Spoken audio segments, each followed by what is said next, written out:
Assalamualaikum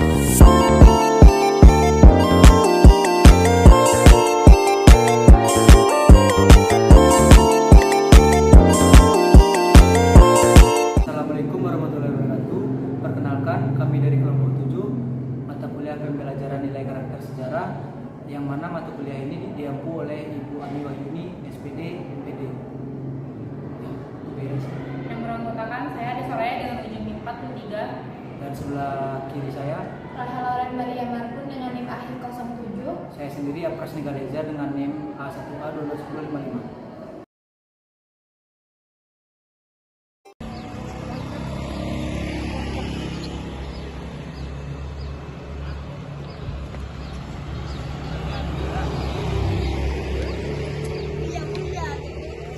Adik ngapain di sini? Main ML.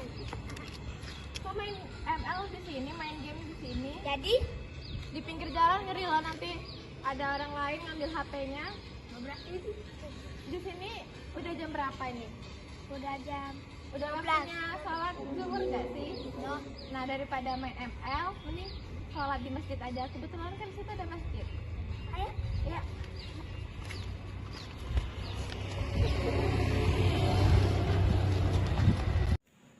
Baik, di sini saya akan menanggapi video sebelumnya, yaitu salah satu contoh permasalahan menyimpang di lingkungan masyarakat. Nah, di video tersebut terdapat sekelompok anak yang sedang bermain gadget atau bermain game Mobile Legends di pinggir jalan. Nah, solusi aksi nyata yang telah saya berikan yaitu dengan cara menghampirinya lalu menegurnya dan memberikan pemahaman bahwa bahayanya bermain HP di pinggir jalan, apalagi masih anak kecil. Saya menjelaskan dampak negatifnya bermain HP di pinggir jalan terhadap sekelompok anak tersebut.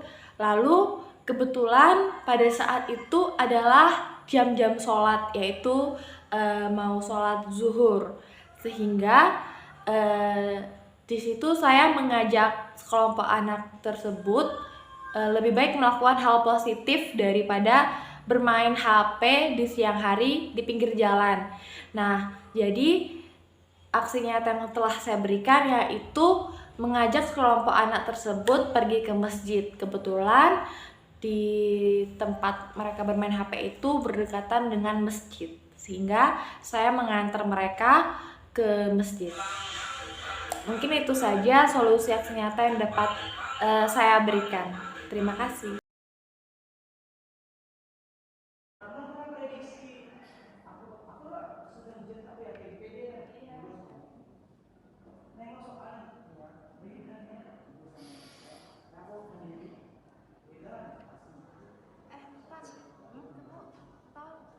Kamu ngapain? Aku buat contekan biar sebelum bangun nanti. Kamu buat itu contekan kan nanti kita UTS. Soalnya aku belum belajar, terus nanti aku sembunyiin kertasnya biar aku bisa nyontek. Seharusnya kalau mau UTS itu kamu belajar dulu, karena lebih baik kejujuran daripada nilai tinggi tapi hasilnya hasil contekan. Jadi besok-besok kalau UTS belajar dulu ya. Kita kan bisa belajar sama-sama. Baik, di sini saya akan menjelaskan mengenai perbuatan di video sebelumnya, yaitu membuat contekan sebelum ujian. Nah, membuat contekan sebelum ujian mungkin terlihat seperti cara mudah untuk mendapatkan nilai tinggi, tetapi sebenarnya itu merugikan diri sendiri. Ini tidak hanya melanggar aturan akademis, tetapi juga merugikan dalam jangka panjang. Dengan membuat contekan, kita dapat melewatkan kesempatan untuk benar-benar memahami materi yang penting untuk pengembangan pribadi dan keberhasilan di masa depan. Alangkah lebih baiknya kita menggunakan waktu kita untuk memahami dan mempersiapkan materi dengan baik. Ini akan membantu kita lebih siap menghadapi ujian dan juga membangun landasan pengetahuan yang kuat untuk masa depan kita. Tunggu.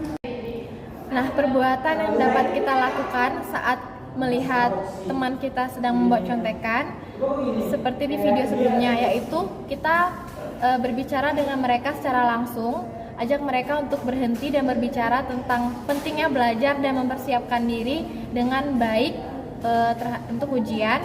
Lalu kita juga dapat memberikan contoh positif, kita tunjukkan bagaimana belajar dengan tekun dan memahami materi secara mendalam. Lalu yang ketiga, kita dapat menawarkan bantuan. Mungkin alasan mereka membuat contekan itu karena kesulitan dan kurang memahami materi. Jadi kita dapat menawarkan bantuan atau dukungan untuk belajar bersama.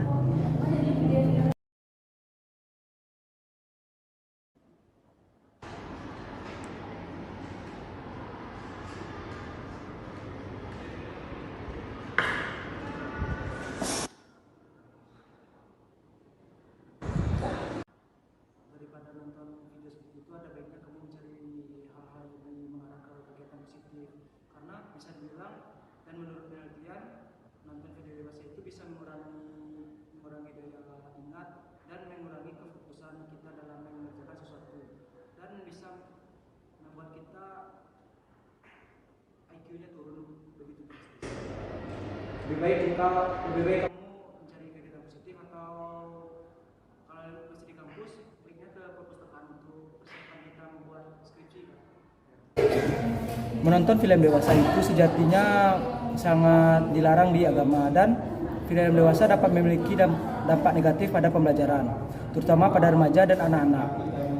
Konten yang tidak sesuai dapat mempengaruhi persepsi mereka tentang seksualitas, hubungan, dan norma sosial. Hal ini bisa mengganggu proses pembelajaran dengan membingungkan nilai-nilai yang diajarkan di sekolah atau di rumah. Selain itu, film dewasa juga bisa mengganggu konsentrasi dan fokus terhadap pembelajaran. Paparan berulang terhadap konten yang tidak pantas dapat menyebabkan gangguan perhatian, bahkan parahnya kecanduan. Sebagai gantinya, memilih tontonan yang mendidik dan sesuai dengan usia dapat membantu mempertahankan lingkungan pembelajaran yang positif.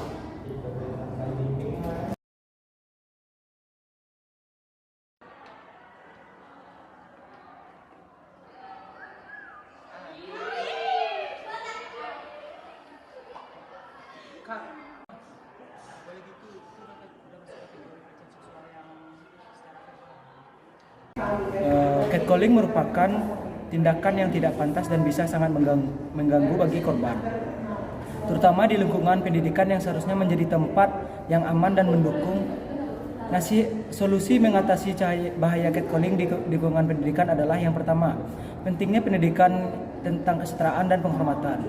Pendidikan formal dan informal harus mencakup pembelajaran tentang kesetaraan gender, penghormatan, dan pentingnya memperlakukan orang lain dengan hormat. Yang kedua, penggalangan dukungan dan kesadaran. Membangun kesadaran di kalangan siswa, guru, dan staf tentang dampak negatif catcalling adalah pentingnya mencegahnya. Yang ketiga, menyediakan saluran pengaduan yang aman. Sekolah dan institusi pendidikan harus menyediakan saluran pengaduan yang aman dan rahasia bagi korban catcalling untuk melaporkan insiden dan mendapatkan bantuan. Yang keempat, melibatkan komunitas sekolah, melibatkan orang tua, siswa, guru, dan staf dalam upaya pencegahan catcalling dengan mendorong dialog terbuka, pembangunan budaya yang mendukung. Yang kelima, hukuman yang tegas. Menerapkan sanksi yang tegas terhadap pelaku catcalling untuk menunjukkan bahwa perilaku tersebut tidak akan ditoleransi di lingkungan pendidikan. Yang keenam, penguatan diri. Mendorong korban untuk memperkuat rasa percaya diri dan memberikan dukungan emosional serta sumber daya menangani insiden catcalling. Yang ketujuh, pelatihan keterampilan sosial. Memberikan pelatihan keterampilan kepada siswa untuk membantu mereka memahami batasan-batasan perilaku yang tepat dan memperlakukan orang lain dengan hormat. Yang terakhir atau kedelapan yaitu kolaborasi dengan pihak eksternal, bekerja sama dengan lembaga pemerintah, organisasi non-pemerintah, dan masyarakat untuk mengatasi masalah catcalling secara menyeluruh. Dengan langkah-langkah ini diharapkan lingkungan pendidikan dapat menjadi tempat yang lebih aman dan mendukung bagi semua individu yang terlibat atau berada dalam lingkungan pendidikan ini. Terima kasih. Sekian.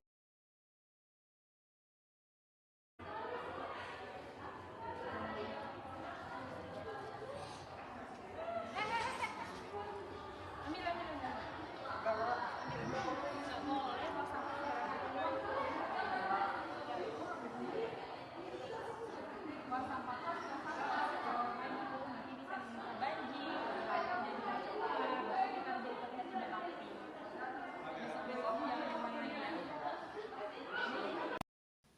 Membuang sampah adalah contoh perilaku yang dapat merugikan lingkungan serta masyarakat yang tinggal di sekitarnya. Tindakan ini dapat menyebabkan pencemaran lingkungan, mengganggu keindahan tempat tinggal, dan membahayakan kesehatan manusia serta makhluk lainnya. Untuk mengatasi hal tersebut, diperlukan kesadaran dan tanggung jawab bersama di seluruh masyarakat. Beberapa solusi yang dapat dilakukan diantaranya yaitu yang pertama, melakukan sosialisasi dan edukasi kepada masyarakat tentang betapa pentingnya menjaga kesehatan lingkungan dan kebersihan lingkungan. Cara membuang sampah dengan benar, serta dampak negatif dari membuang sampah sembarangan. Kemudian yang kedua, pemerintah dan instalasi terkait perlu menyediakan tempat pembuangan sampah yang memadai dan mudah untuk diakses oleh semua masyarakat. Yang ketiga, melakukan pengawasan secara ketat terhadap pelanggaran pembuangan sampah sembarangan, serta memberlakukan sanksi yang tegas bagi pelaku pelanggar. Selanjutnya, kampanye pengurangan penggunaan plastik dengan menggalakkan pengurangan penggunaan plastik sekali pakai dan mengedukasi masyarakat tentang bahaya plastik bagi lingkungan sekitar. Yang kelima, mengajak setiap individu untuk bertanggung jawab terhadap lingkungan sekitarnya dengan cara tidak dapat membuang sampah sembarangan, serta mengajak orang lain untuk melakukan hal yang sama.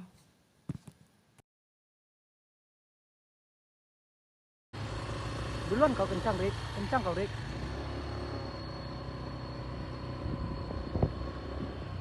Iringi dia, Rik. Kencang dikit.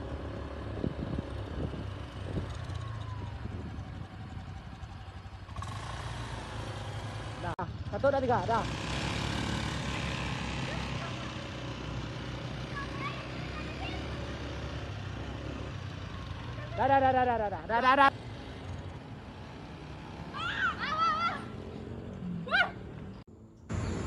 Aku nggak tahu ya kalau ngabang lakuin itu tindakan kriminal. Tindakan kriminal? Iya nggak, Mbak? Iya. Mbak namanya siapa? Mbak namanya siapa? Kalian berdua ini negur saya. Saya belum tahu siapa saya. Tindakan merokok di jalan itu termasuk pelanggaran, terdapat dalam Undang-Undang Nomor 36 Tahun 2009 tentang kesehatan. Lah kan ini kesehatan saya. Tapi Saya kan ngerokok. Abang tahu nggak betapa bahayanya orang yang menghisap udara dibandingin Lah abang ini sendiri? kan luas, Mbak. Saya juga pelan. Mbak lewat pinggir sana juga nggak ada kena asap. Tapi kan kami dari belakang, Bang. Ya kenapa Mbak nggak ngikutin saya di belakang? Kenapa nggak lancangnya aja? Ini sepi loh, Mbak. Mbak jangan semena-mena ya sama saya, Mbak. Abang tuh kalau dinasehati. Merokok sambil berkendara adalah tindakan yang sangat membahayakan dan berpotensi mengancam kesehatan bagi diri sendiri dan juga orang lain yang ada di sekitarnya.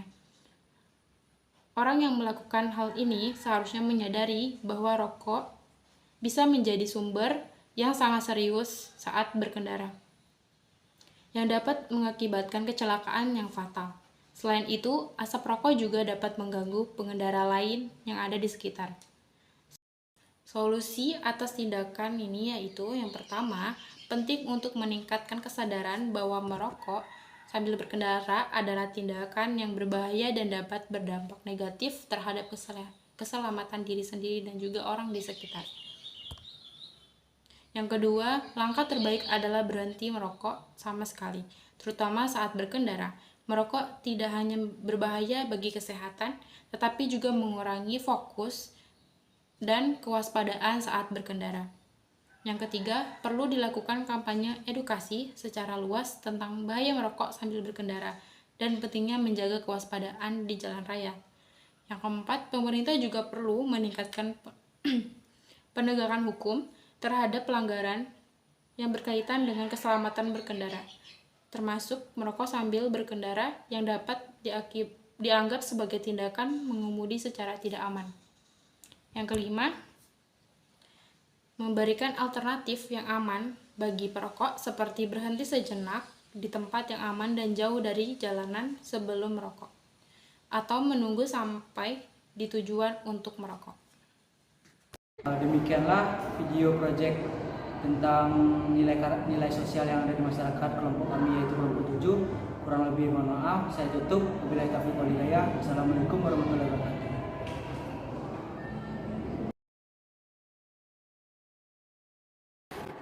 Aduh, ini deh. Abang tuh kalau nasehat.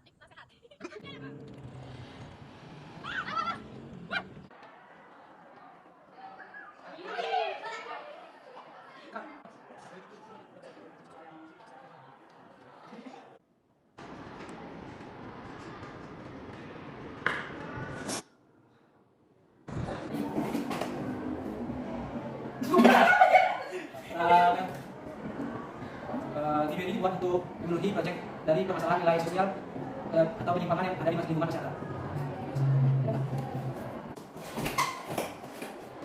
Demikianlah video proyek dari kami, yaitu kelompok 7. Kurang lebih mohon maaf jika terdapat salah kata, mohon maaf. Kami akhiri dengan assalamualaikum warahmatullahi wabarakatuh. Terima kasih. Wassalamualaikum lagi. Berkendara merupakan aktivitas yang membutuhkan fokus yang cukup tinggi. Di jalanan kita dituntut untuk memiliki kesabaran yang ekstra, memiliki sebelumnya proses ini dibuat untuk memenuhi proyek nilai karakter. Cepat ya, cepat tes. Video ini berisikan tentang proyek. Lanjutlah. Tugas ini dibuat untuk menyelesaikan tugas mata kuliah pendidikan karakter sejarah. Pelajaran nilai karakter. Ya, sudah tahu deh. Coba ulang. Dari sini. Iya, lagi yang Ini, biar di sini. Oke. Apa nih?